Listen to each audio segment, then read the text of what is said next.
Hi, my name is Donald Stuckey with Politics 360. This is my first video on this channel, and I would like to thank you for joining me. I would like to give you 7 of my political predictions for 2017. First, I believe that Mike Duggan will likely be re-elected as mayor of Detroit. There is no one that has really stepped up to challenge Mike Duggan. He's very popular, and he has the ability to raise money. Now, obviously, he has critics.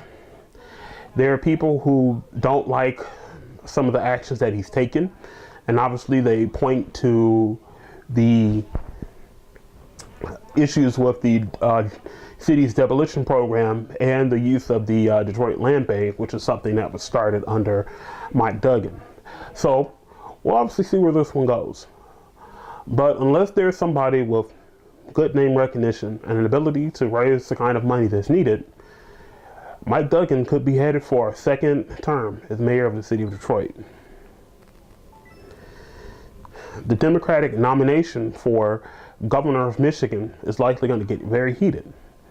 Gretchen Whitmer, former state senator, is likely going to be one, has already announced that she will be running for governor of Michigan.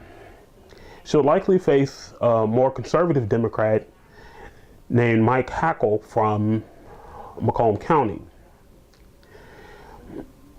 Mike Hackle has, on a number of occasions, endorsed Republican candidates for county-wide offices. This could set up a very challenging election. Obviously, there will be other candidates who will likely run, but these two will probably be the key candidates in that race. Donald Trump will likely face a lot of challenges, a lot of heat when it comes to his business dealings. During the election, issues with Trump University, Trump Airlines, Trump Steaks came up. He has since indicated that while he's president, he is going to remain the executive producer of The Apprentice.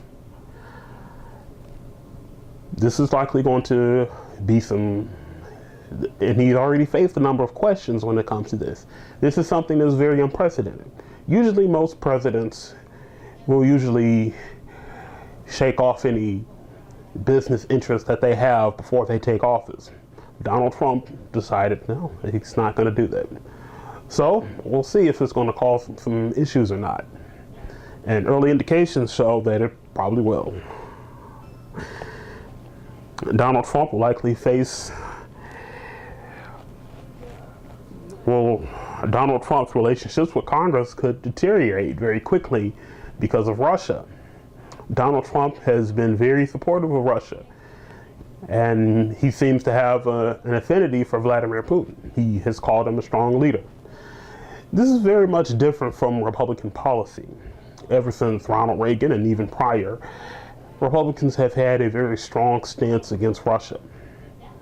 They've taken a very hardline tone. And Donald Trump, again, it seems not to share that same view.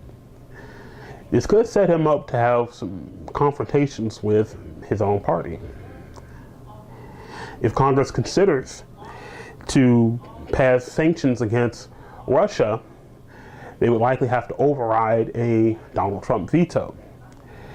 This comes from the fact that all of America's intelligence agencies have suggested that Russia was involved in hacking the U.S. elections. GOP Senator John McCain and Lindsey Graham have both called for a select committee in Congress to investigate these allegations that Russia was involved in American hackings. Donald Trump seems to believe that American intelligence is wrong, even though all 15 agencies in the federal government, all 15 intelligence agencies in the federal government have suggested that it was, in fact, Russia who were involved in the elections. So if Congress decides to pass sanctions, which there's been talk, they will likely have to override his veto, which could do some political damage to Donald Trump early in his presidency. Michigan Governor Rick Snyder should rightly be concerned about facing criminal charges in the Flint water crisis. The Flint water crisis became a very big story early last year when it was found that when the state decided to switch Flint over from Detroit water to the Flint River water to save money, that the corrosive nature of the Flint River corroded the pipes and put a lot of different lead into the water, making the water even less drinkable for people. And there have already been a number of his administration officials who have been charged with criminal charges, and he has beefed up. He has spent millions of dollars, much of which has been from the state of Michigan, to beef up his legal team. So he is concerned about that. Is something that he is concerned about. Finally, I think we'll see a year where more young people, more millennials, are getting involved, are taking major positions in both major political parties. We see this especially on the Democratic side, with many young people starting to get involved in party politics, mainly because of the issues that Bernie Sanders had with the DNC from last year's presidential primary process. So these are my predictions. If you agree or disagree with them, please leave your comment in the comment section in the description of this video. Thank you. And this is Donald Stuckey with Politics 360.